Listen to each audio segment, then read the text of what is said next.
Hello friends, സത്യം പറഞ്ഞാൽ big boss ഇപ്പോൾ എടുത്തിരിക്കുന്ന എല്ലാ കാൻഡിഡേറ്റും വളരെ മോശമാണെന്നേ പറയാൻ പറ്റുള്ളൂ. പഴയ സീസണിൽ അപേക്ഷിച്ച് നോക്കുമ്പോൾ വരുന്ന സീസണുകളിൽ വളരെ പൊട്ട എന്താ പറയുക കണ്ടൻറ്റുമായിട്ടാണ് മുന്നോട്ട് പോയിക്കൊണ്ടിരിക്കുന്നത്. അതിനകത്തുള്ള ഓരോ ആക്ടറും സത്യം പറഞ്ഞാൽ ക്യാരക്ടർ അസാസിനേഷൻ, മറ്റുള്ളവരെ കളിയാക്കുന്നതിനും ചീത്ത വിളിക്കുന്നതിനും ഇടിക്കുന്നതിനും ഉപദ്രവിക്കുന്നതിനും മാത്രമാണ് അതിനകത്തുള്ള കണ്ടസ്റ്റൻ്റ് എല്ലാം. അങ്ങോട്ടും ഇങ്ങോട്ടും അടിപിടി അത് തന്നെ. അതിനകത്ത് വളരെ 2-3 ആൾക്കാർ മാത്രമേ ഉള്ളൂ നല്ല രീതിയിൽ കളിക്കുന്ന എന്ന് തോന്നിയിട്ടുള്ളത്.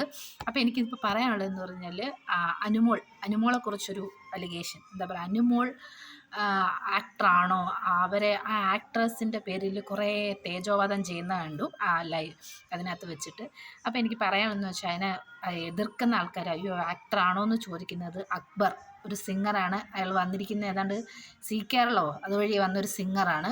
അയാൾ ആ സിംഗർ എന്നുള്ള ആ സി കേരളത്തിൽ വന്നുകൊണ്ട് മാത്രമാണ് അയാളിപ്പോൾ റിയാലിറ്റി ഷോ വന്നുകൊണ്ടാണ് അയാളിപ്പോൾ ബിഗ് ബോസ് ഇരിക്കുന്നത്. പിന്നെ അപ്പാനി ശരത്ത് വന്ന വഴി മറക്കല്ല്, അയാൾക്ക് ആരാണ് അവസരം കൊടുത്തത്? ലിജോ ജോസ് പല്ലിശ്ശേരി.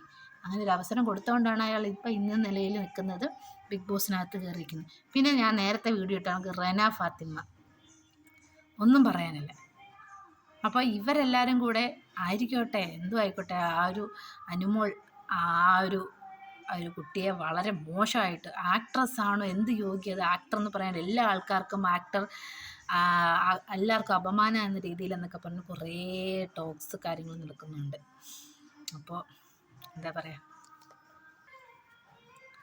അപ്പോൾ ആ കുട്ടീനെ കുറിച്ച് വളരെ മോശമായിട്ടാണ് സംസാരിച്ചിരിക്കുന്നത്. അപ്പോൾ ഇങ്ങനെയുള്ള ആൾക്കാരെയൊക്കെ പെട്ടെന്ന് എവിക്റ്റ് ചെയ്ത് പുറത്തോടാമെന്നാണ് എൻ്റെ ഒരു അഭിപ്രായം.